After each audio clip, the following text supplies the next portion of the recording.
Let's go Chiefs! We've got the latest Chiefs updates just for you, and I'll be giving you all the details as they happen. So if you want to stay in the loop, make sure you're subscribed to the channel because you don't want to miss out on what's coming. And hit that like button. Let's dive into the latest injury report ahead of our Week 4 matchup against the Chargers.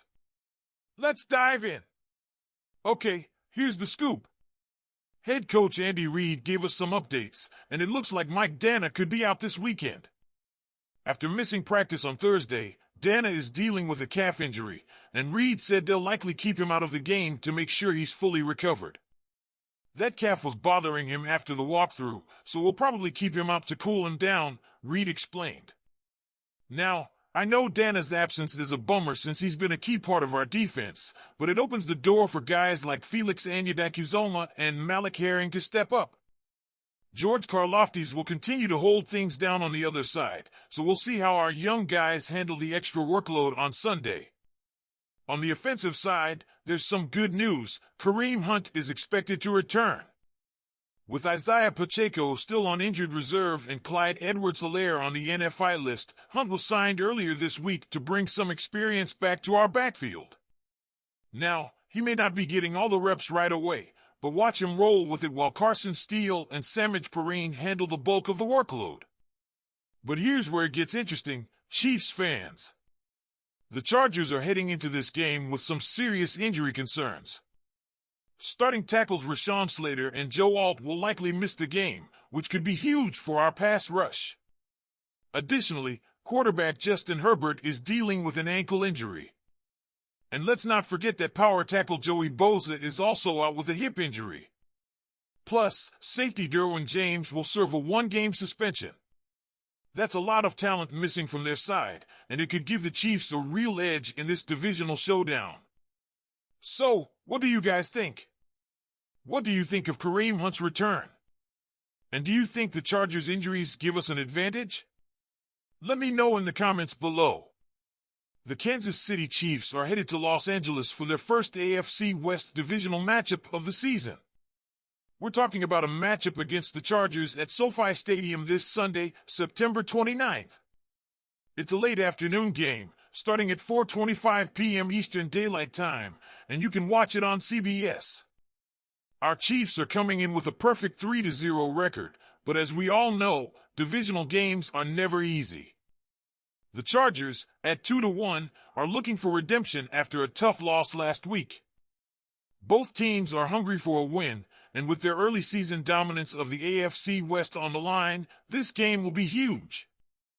We have Andy Reid going up against first-year Chargers head coach Jim Harbaugh.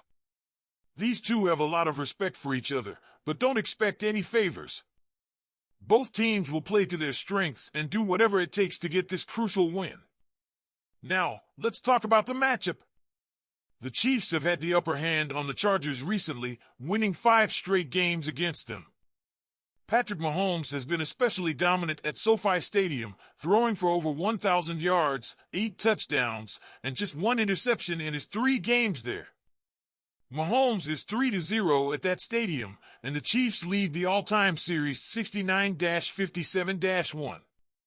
But don't be fooled, 7 of the last 10 games between Mahomes and Justin Herbert have been decided by a touchdown or less. Expect another nail-biting contest this Sunday. According to ESPN, the Chiefs are favored by 7 points, and the over-under is set at 39.5 points. While Kansas City is the favorite on paper, we all know that anything can happen in a divisional game, especially against a team like the Chargers. So, how's our offense doing? Well, the Chiefs' offense has been solid, but it hasn't quite reached its full potential yet.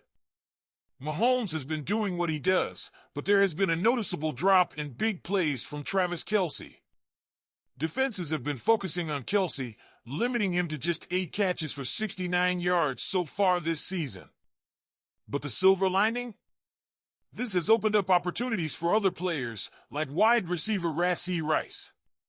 Rice had a breakout game last week with 12 catches, 110 yards, and a touchdown. If defenses continue to focus on Kelce, expect Rice and Xavier Worthy to shine again this week. Our offensive line has been a big bright spot, giving Mahomes plenty of time to work and opening up avenues for the running game. Carson Steele and Samaje Perine have been solid, and now with Kareem Hunt back in the mix, our backfield is looking stronger than ever. Hunt may need some time to shake off the rust, but his presence adds balance to our offense. On the flip side, the Chargers' offense has been spotty, but their running game has been a strong point. They rank 7th in the league in rushing, and they'll look to exploit our 13th ranked rushing defense. Running back J.K. Dobbins has been the go-to guy for them, both on the ground and as a receiver. If the Chargers want to keep this game close, Dobbins will need to have a big day. But here's where things get interesting for the Chargers. They're banged up. Both of their starting tackles, Rashawn Slater and Joe Alt, are dealing with injuries, and their backup linemen, Jamari Salyer and Brendan James, may have to step up.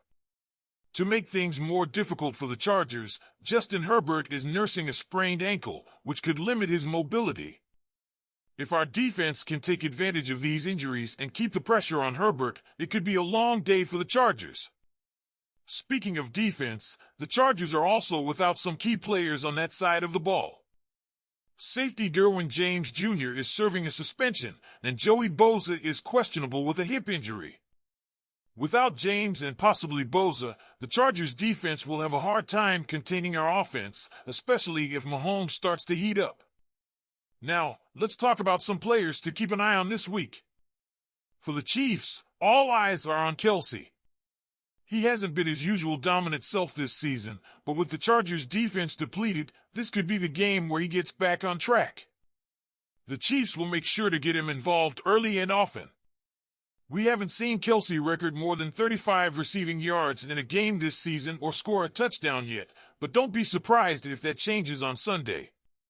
On the Kansas City defense, keep an eye on Tershawn Wharton. He's been quietly making a big impact in both the pass rush and run defense. Wharton leads our defensive line in solo tackles and total tackles, and he forced a fumble this season. With the Chargers' offensive line dealing with injuries, Wharton could have a huge game. For the Chargers, Quentin Johnston is the offensive player to watch. The second-year wide receiver has had a strong start to the season, with 3 touchdowns already. With Herbert potentially limited by his ankle injury, Johnston will need to step up and be a reliable target if the Chargers want to pull off the upset. On defense, if Bosa plays, he's obviously a key player for the Chargers. But if he's out, Khalil Mack will have to carry the load. Both Bosa and Mack are dangerous pass rushers, and if either of them can get to Mahomes, it could be a game changer. Our offensive line has done a great job so far, but they'll have to be sharp to keep these guys in check. All right, Chiefs fans, it's shaping up to be another classic AFC West battle. We've got the upper hand, but you know how unpredictable divisional games can be. Mahomes and our offense need to find their rhythm early, and our defense has to keep the Chargers' run game in check. If we do that, we should be able to come out on top. So, what do you guys think? Will Kelce finally have his breakout game of the season? Don't forget to like, subscribe, and hit that notification bell so you don't miss any of the latest Chiefs news. Let's go, Chiefs!